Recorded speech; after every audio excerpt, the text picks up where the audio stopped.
An illegal alien from El Salvador getting a six-figure payout from taxpayers courtesy of the city of San Francisco. Like many places in California, San Francisco is a sanctuary city. It pledges not to turn illegals over to the feds for deportation. Despite that policy, though, Pedro Figueroa Zarcino, he's an illegal alien from El Salvador, says police reported him to ICE when he visited a police station 2 years ago. He sued the city after that, and this week officials agreed to pay him $190,000 for the indignity of having the law enforced against him in a country he's not supposed to be in. Keep in mind, that's more than double San Francisco's median household income. The moral?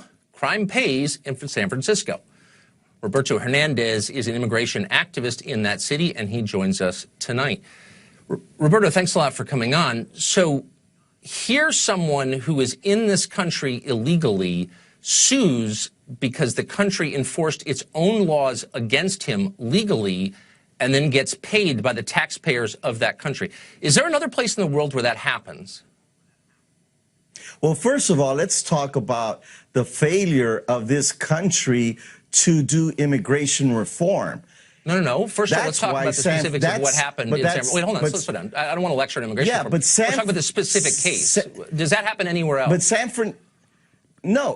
San Francisco had to create its own sanctuary law because of the failure of the federal government. So can you imagine that a law is passed and for 2 months you get incarcerated for showing up to the police department to reclaim your stolen car? Because that's what he did, correct? He was in the country illegally. The theft of his car was one crime, but he had committed a crime himself by being here illegally. The police turned him over to the feds who wanted him, and now the city is paying him for enforcing American law. And I'm just noting the obvious, which is that's insane. You shouldn't pay a criminal for breaking the law, and that's what San Francisco is doing. But San Francisco has a sanctuary law, correct? That law was enacted because the federal government failed to do reform for immigration. Congress failed, the Senate failed, Clinton failed, Bush failed, Obama failed. So San Francisco, being San Francisco, made sure that it protected those immigrant But just so you know, I mean, they failed to pass laws that right? you like, but our current immigration laws were passed by Democrats and Republicans in the Congress of the United States, in Washington. The system worked as it's supposed to work. People voted in public on these laws. The Republicans didn't do this. Democrats did it too. And it's the law. And so if you don't like it, then you go and you elect people who will change it. But until you do that, you can't ignore the law. That's how the system works. Again, here the United States has been involved in wars in El Salvador because he's from El Salvador, correct?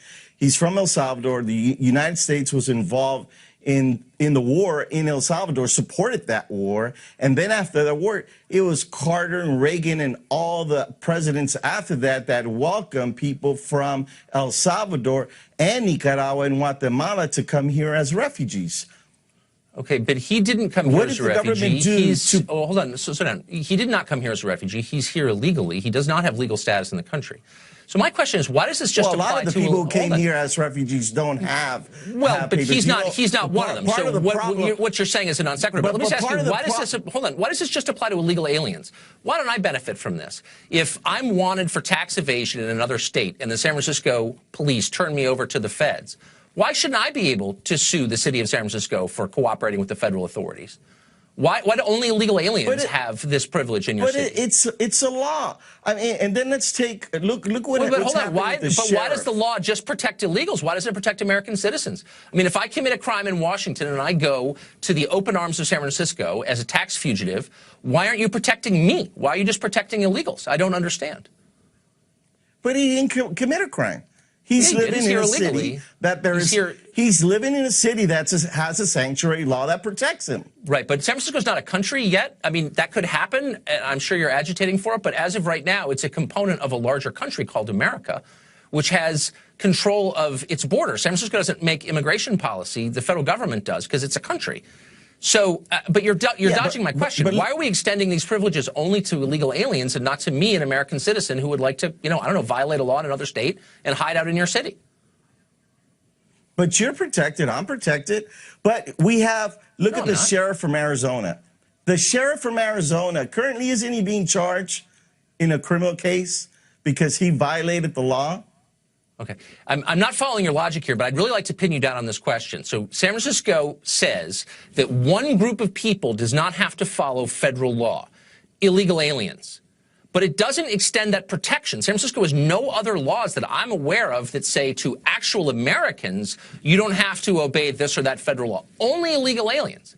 And that strikes me as discriminatory. As someone who was born here and paid taxes of my whole working life, why do I not benefit? As long as you guys are ignoring the law, why are you only doing so on behalf of illegal aliens and not on behalf of American citizens? Why not become a real sanctuary city? Well, but you're from San Francisco, just like I am, born and raised in San Francisco. That's right. And San Francisco, we're different. We are progressive. We think different. We're leaders when it comes to being humanitarians. But why aren't you helping me? If you're a humanitarian leader, why aren't you helping me avoid American tax law? And look across the country, because we started to marry gay people. The rest of the country followed. We created sanctuary law. Then the rest of the country followed. It's neat. It's when your federal government is failing. I don't think you're tracking with my questions Then here. I'm you going to ask need you to one create last question. Why do you think that other countries don't do this? So if I go to Mexico, for example, illegally, I get put in jail for a longer term than an illegal would here. Why can't I sue the Mexican government for being mean to me and expect Mexican taxpayers to pay me for the indignity of having Mexican law enforced against me? You want to go to Mexico? How many people live in Mexico that are not legal citizens, that are white, that come from the United States? Check out those I don't statistics. know. Probably not very many, because I think they throw you in jail if you do that. Because they actually believe in their own country and they enforce their own laws. When they go to Mexico. Right. Okay. Roberto, good luck out there. Thank you. Thanks.